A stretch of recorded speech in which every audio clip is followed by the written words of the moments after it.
Look at the main gate. Above it stood a room. The document says in Latin, Supra portam principalem dicti castri, above the main gate of the castle. For 23 years, this was one of the places from which the barony was governed, and where the notary Odilon came to write. The woman who occupied it was Anne d'Ussel.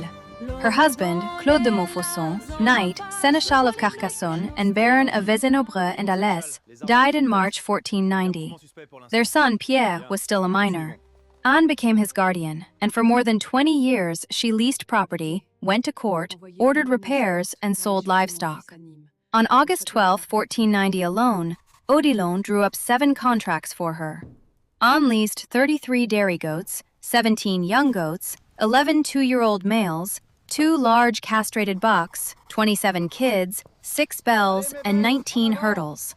Then came 77 sheep, 10 breeding sows, 18 pigs and a boar, and finally 2 mules, 2 young mules, and a donkey, valued at 105 livres.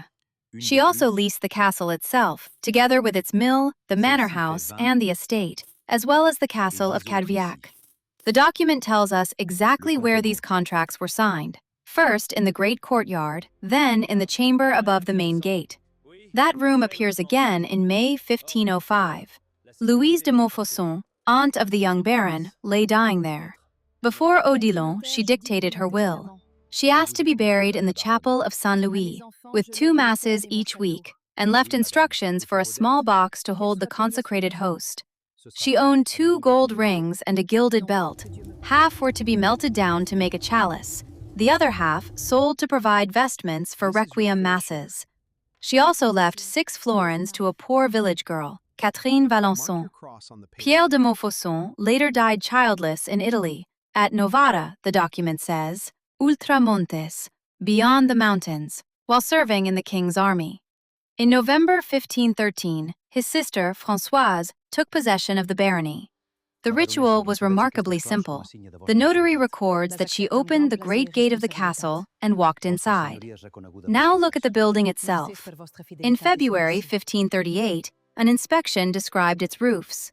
The stone slabs were falling because the timber framework was weak, old, and worm-eaten.